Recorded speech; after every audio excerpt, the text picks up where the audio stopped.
Hello, everyone, and welcome to another edition of Road Trips Navigating Life with Jesus. As always, I'm your host, Tyler Wall. Perhaps one of the more underappreciated aspects of our lives as Christians is the way we prepare for worship. But how exactly do we do that? My guest today is here to help you unpack some ways that you can improve your personal relationship with God by preparing to worship Him. Daniel Dalp is the minister at the Hawesville Church of Christ in Hawesville, Kentucky, and is the host of For Your Sunday Morning Drive. Today on the show, we talk about the importance of preparing our minds for worship and some practical ways we can do so. Buckle up, everyone. This is Road Trips.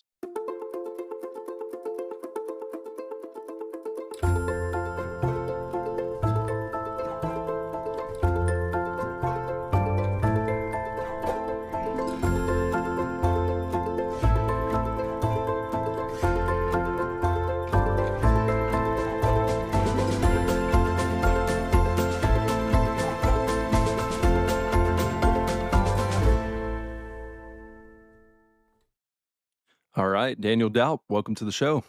Hey, Tyler, thanks for having me, man. I'm happy to be here. Absolutely. I've wanted to have you on for quite a while now, and I'm excited to finally get you on. So you host a podcast that's called For Your Sunday Morning Drive. It's to kind of get people's minds and hearts prepared for worship, as you say, put them in a Colossians 3:2 mindset. Uh and it's really it does exactly what you want it to do. It gets you in that mindset for worship. So I just kind of want to know the backstory of that. How did For Your Sunday Morning Drive get started? What caused you to start that podcast? Just what's the story behind that show? Yeah, absolutely. For your Sunday morning drive, I work in Hawesville, Kentucky, for where that's where I preach. I live in Evansville, Indiana, and that's about an hour and 15-minute drive. And on the way to church every morning, it just kind of felt like there was empty space. And I'd get up, I'd rush the kids to the car, we'd get in, we'd leave. And then by the time I got there and I would step up for Bible class or for worship, it just kind of felt like I was trying to force myself into this mindset that I wasn't prepared to be in yet. And so I was trying to figure out a way to kind of use that empty space. So it started with putting on, some acapella worship music in the car and kind of letting that play and helping that guide my mindset. And then it kind of evolved from that to finding some really good brotherhood podcasts and putting those on. And that really helped me. It felt less like I was showing up and flipping a switch to I'd actually spent some time putting in work and preparing myself to be a part of the assembly. And, I was like, I can't be the only one that struggles with this. So I decided to maybe do my little part. And the show was kind of born out of that, just short little episodes to help people prepare their mind for worship and hopefully provide them with some time for discussion to maybe help the whole family. And so that's kind of where it was born out of that. Gotcha. Yeah, that's awesome. And just when I think about that show, I think about just how many podcasts there are out there, and how difficult it is to really like stand out and to be unique in a whole sea of probably millions of podcasts that are out there. And that is such a unique concept, and it's like you said, it's not something that you just struggle with. I think it's something that many Christians struggle with. Is we're rushing to get to worship, and then we get to worship and we wonder why we're not really maybe getting as much out of worship or putting as much into worship as we can. Well, maybe it's because perhaps we're not as prepared, and we're not preparing the way we need to. So I think that that's really important. I think it's important for us to do that, to prepare our minds well for worship. So next question I just kind of want to ask, we're talking about building a personal relationship with God.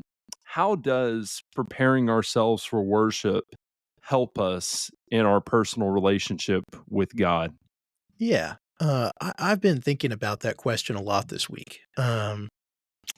If we look at the word that we find most usually associated with worship in the New Testament, proskuneo, it's this idea of kneeling towards or kissing towards or this act of reverence and submission to God. And if I'm preparing my mind to be reverent and submissive to the great God that I serve, that's going to change a lot of things. It's going to change how I interact with my brothers and sisters that are around me. But looking at it, a personal relationship with God, we want that relationship to be full of reverence, full of submission. We want that relationship to be one of us coming in humble praise. And so, if we even just start with that definition, um, where we really humble ourselves in front of God, that's going to change a lot of things about how we not only approach maybe if we're worshiping personally, but also beyond that, whenever we're together as a church family. Yeah, yeah, that's really good, and I think, just as we prepare and as we maybe do things that we can prepare, it can show that reverence and that respect by saying, "Look, the things of this world, you know, they're not as important to me as God is." And so the way we prepare and the way we even go into worship and do worship kind of showed, like you said, I like that word, the reverence and respect that we have for God. Something that I've always appreciated growing up was, my parents, they they didn't want us, listening to secular music or watching TV on Sunday mornings. And I didn't necessarily love that at the time, but now I really appreciate it because I wonder that, if I was watching the Backyardigans Yeah. before church, would I have, been maybe as focused on worship than if I had been? And I think where our headspace is and where our hearts are and where our time is really goes to show how uh, important God is in our lives. And our lives are filled with so many busy things and with so many things that aren't really of God during the Yeah. week.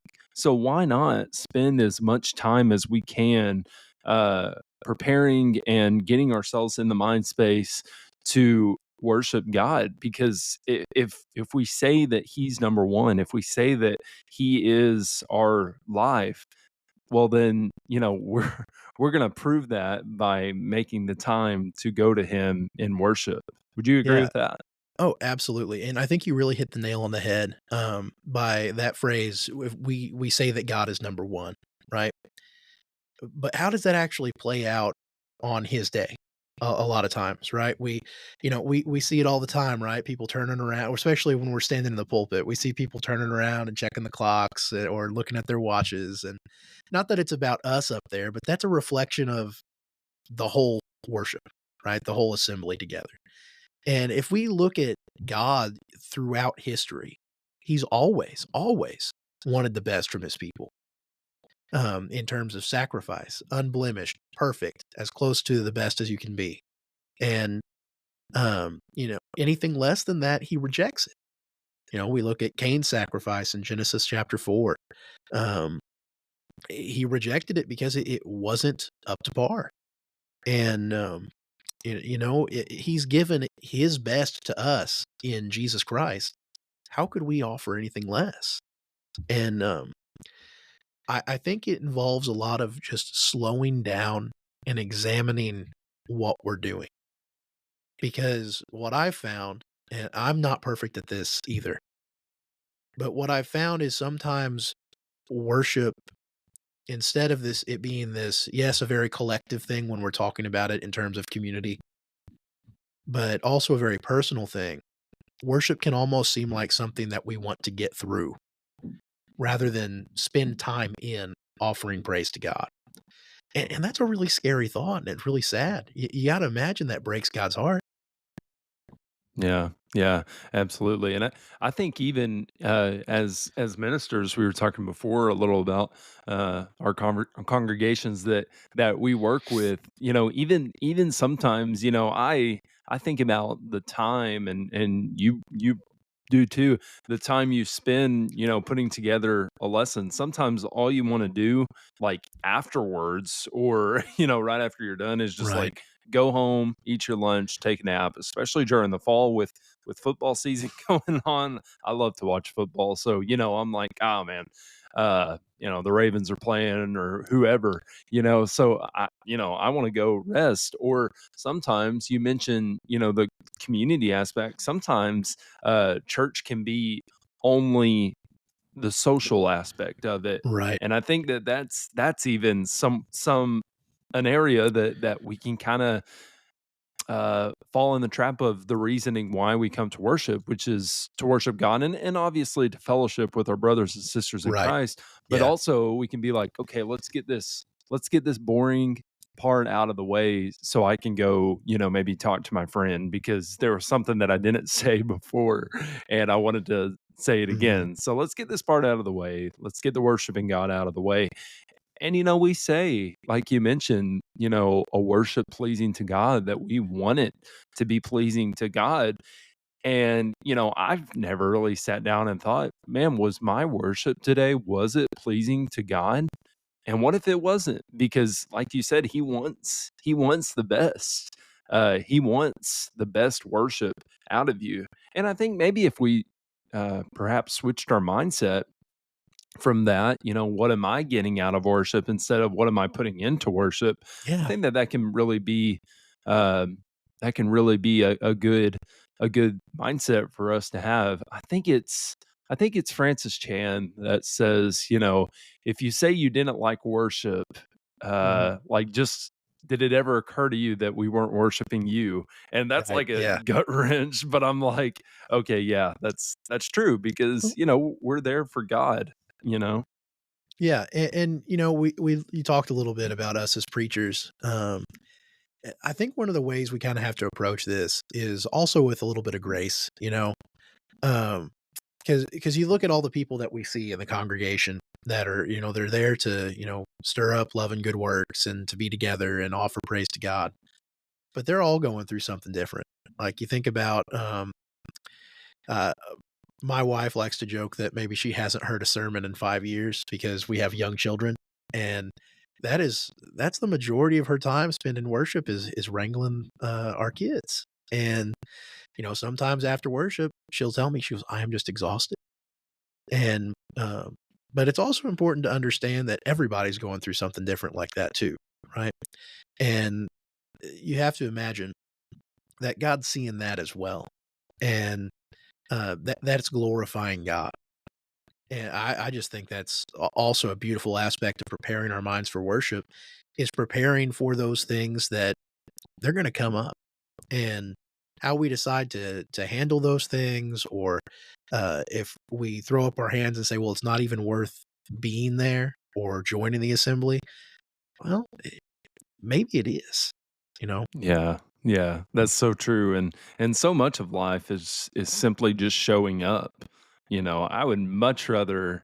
In fact, we had a couple come to church yesterday, and they had 2 young kids, and they had to take them out during my sermon, and they were like, "Oh, sorry, No. sorry we had to do that." And I was like, "No, no, I love having them there. I mean, just the Yes, sound of the kids, yeah, like sure, maybe I have to talk a little louder, whatever. Like I don't care about that. I'm just for glad they're sure. here, and I think it can be that tendency maybe when we're going through something to kind of at least in my life to kind of like draw away from people and maybe draw away from God. But it's in those moments that maybe that's when we need worship even more. We think of like worship as kind of this thing we do when we're praise filled, but even when we're not, I think that worship is still uh, a good thing for us to do because I think about times when I've gone to church and maybe I didn't really want to be there, or I wasn't really feeling it, or something else was going on, And when I left church, when I left worship, I remember thinking like, I'm so glad. I'm so glad that I went. I'm so glad that I Yeah. didn't skip. I'm so glad that I didn't sleep in because that was so worth it. Uh, and maybe that's, maybe that's a song, maybe it was the lesson, maybe it was just an encouraging word from a brother or sister, um, who may have not even known that, I was perhaps going through something or didn't really want to be there. Uh, I think that that's so important, and treating our brothers and sisters with love and with kindness is another way that we can have worship that's pleasing to God. Yeah, and it just those connections, like, going back to the word personal, right? This personal relationship, those connections with our brothers and sisters, that makes it personal, right? Um, it's not just a putting on of our Sunday best or putting on of, this false facade that we're putting up when we walk into a building. It's really understanding, okay, I'm worshiping with these people, but we're all coming before God in a very personal way. Yeah. Yeah, absolutely. So Colossians 3:2 is kind of your verse that you use as kind of the main verse for your podcast. But what other scriptures can we keep in mind when it comes to preparing our minds for worship? Yeah, it's definitely the one that, comes to mind for me, just because I say it every week. But when I saw these questions, one of the things that came to mind was, of course, John 4:20 through 24, where Jesus is speaking with the woman, and they're talking about, okay, where is the acceptable place to worship? And, Jesus' response to her is, "An hour is coming, and now is, where true worshipers will worship the Father in spirit and in truth, because such people the Father seeks to be his worshipers." Um, the idea of worship and submitting ourselves to God in that way, it it's a beautiful idea that it doesn't matter where. It doesn't matter the location, but it's extremely important to God that we are, and I'll go ahead and use a common buzzword, authentically engaged in it, right? That, it's not just like we talked about before, a thing to get through or something that we come and we check off a list because that's what Christians do on Sundays. It's about, um, being authentically engaged and being real and, um, worshiping God in a very true and honest fashion. Yeah, yeah, I love that, and I think that passage, that interaction with Jesus is so. I mean, there's a reason why we use it a lot when it comes to worship, is because I mean, you think about that time and just kind of the way the Israelites and the Jews had to worship. It was so ceremonial. They had to go do a certain thing, go to a certain place, right? And now, like, Jesus comes in and completely changes the idea of worship, right? And the woman's just like, "Wait, what? Really? Like, Mhm. no way. You worship anywhere?" And so, I think that that's important for us to understand, is, the fact that, Jesus wants that spirit and the truth. He wants, God wants our honest, heartfelt Yeah. worship, and I think that that's important for us to understand. I love there's certain people, and you probably have this in your congregation. There's certain people that this sounds weird, but I love seeing them worship because, maybe they're singing during a song, maybe they're closing their eyes. And I just, I don't see that as, oh, they're just drawing attention to themselves. I just see that as just genuine worship. Or when they're, as a, preacher, I really love this when they're when they're staring and they're shaking their head and they're engaged. And Mhm. I'm like, yes, I love that. Uh, but Yeah. I just I love seeing that, because that worship is like really meaning something to them in that moment.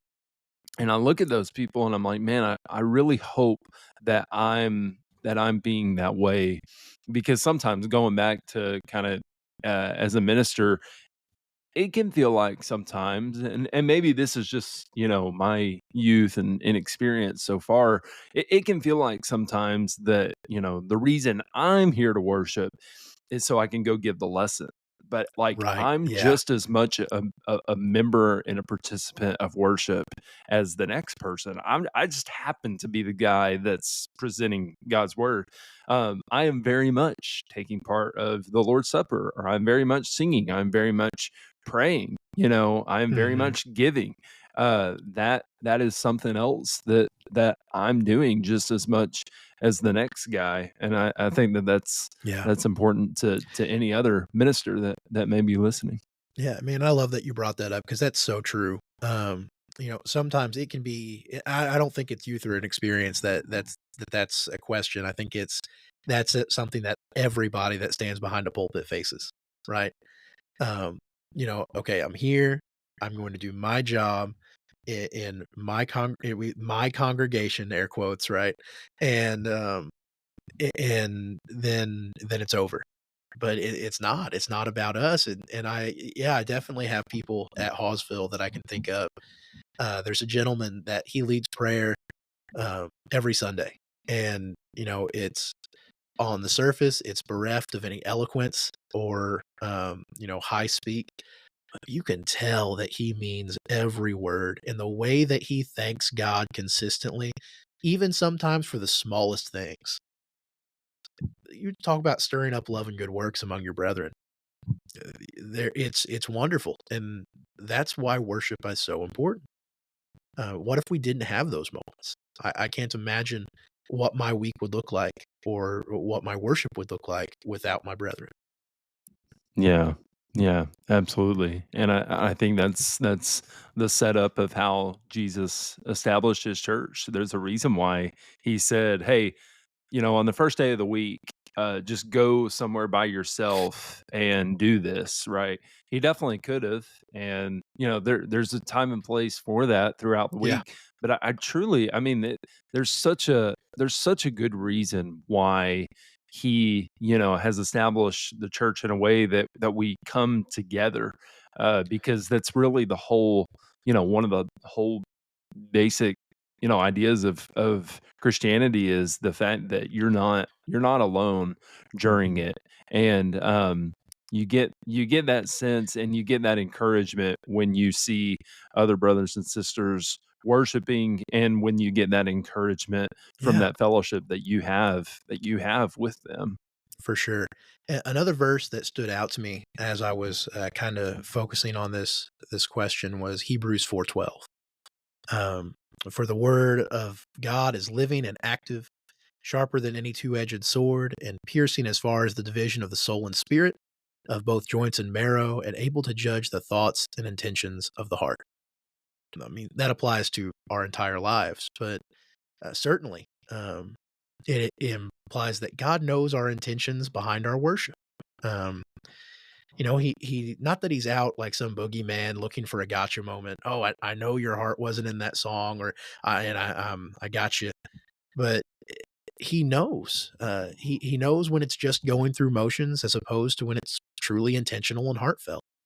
And I think that's a good thing to keep in mind, not to keep us looking over our shoulder, but to make sure we're truly offering what we need to. Um, and I think this whole conversation of how preparing our minds is helpful.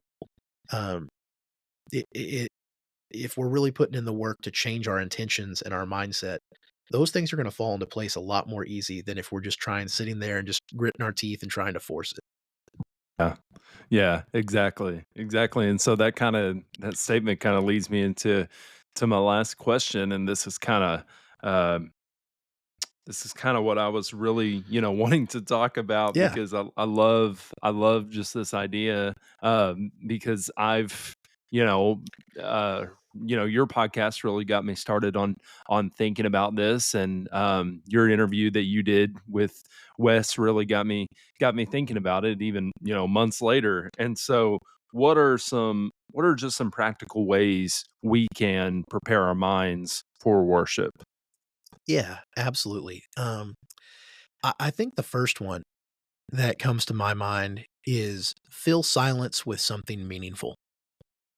Um, and by that I mean, we all have those moments like the drive to worship, or when we're getting up and getting ready in the morning, um, just for our day in general, where you don't know what to do with your hands kind of situation, right? Where it's just this empty time, it doesn't have a purpose. Maybe we put on something on the TV, or maybe we're flipping through stations on the radio, or for those that still do that. Um, but fill it with something meaningful, whether that's prayer, maybe it's a song that is floating around in your heart, scripture, giving of thanks, just saying a quick prayer whenever you have a few moments of silence in your day. God, thank you for this. Um, and as spontaneous as that sounds, the other component to that is making it a habit, right? And sometimes we're really scared of that word habit because it has this innate meaning behind it that I think we put there, that because something is habitual, it means that it's mundane, or that it's not important, or that it can't bring God glory. But it's important to understand that it can be a habit and still be quite profound and quite helpful. Um, we would never say that the Lord's Supper is mundane, or that meeting together for worship is mundane, but yet we do it habitually every week. And it's the same way when we decide to, I want to actually put in some time and effort to help prepare me for worship.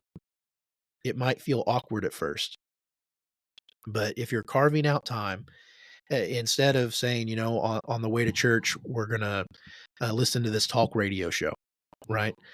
Maybe that's some time that we as a family talk about the sermon from the week prior, or we spend some time, um, listening even to the Bible on tape, or on audio. Um, just filling it with something meaningful and making it a part of your routine is huge. Mm.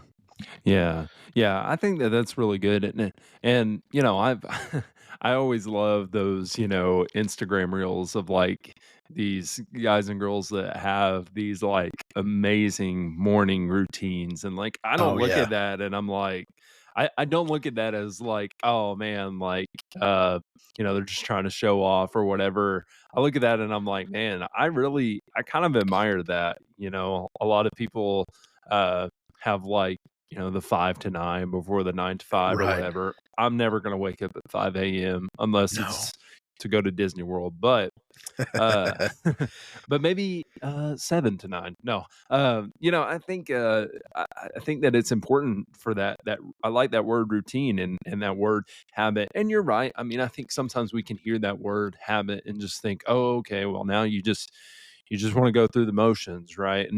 And I love I know not everyone is in this situation. You mentioned having kids. A lot of people have kids, and so they're not always going to have those quiet moments, and or maybe they have Bluey playing in the background or whatever. Oh, Uh, constantly. right. Um, but as someone, I live alone, and so I do have a lot of moments of just like silence, and I often am very conscious and in my head. Uh, and so I'm thinking, on Sunday mornings, I'm like, okay, where can my headspace go? Where can I begin to think? Because for me, it is silent, and so I'll put on some music or some worship music, and one thing that I really love to do on Sunday mornings is go take a walk, and I'll be listening to music or your podcast. Thank you And for the plug. so yeah, absolutely. And so that's something that I try to do as like a routine.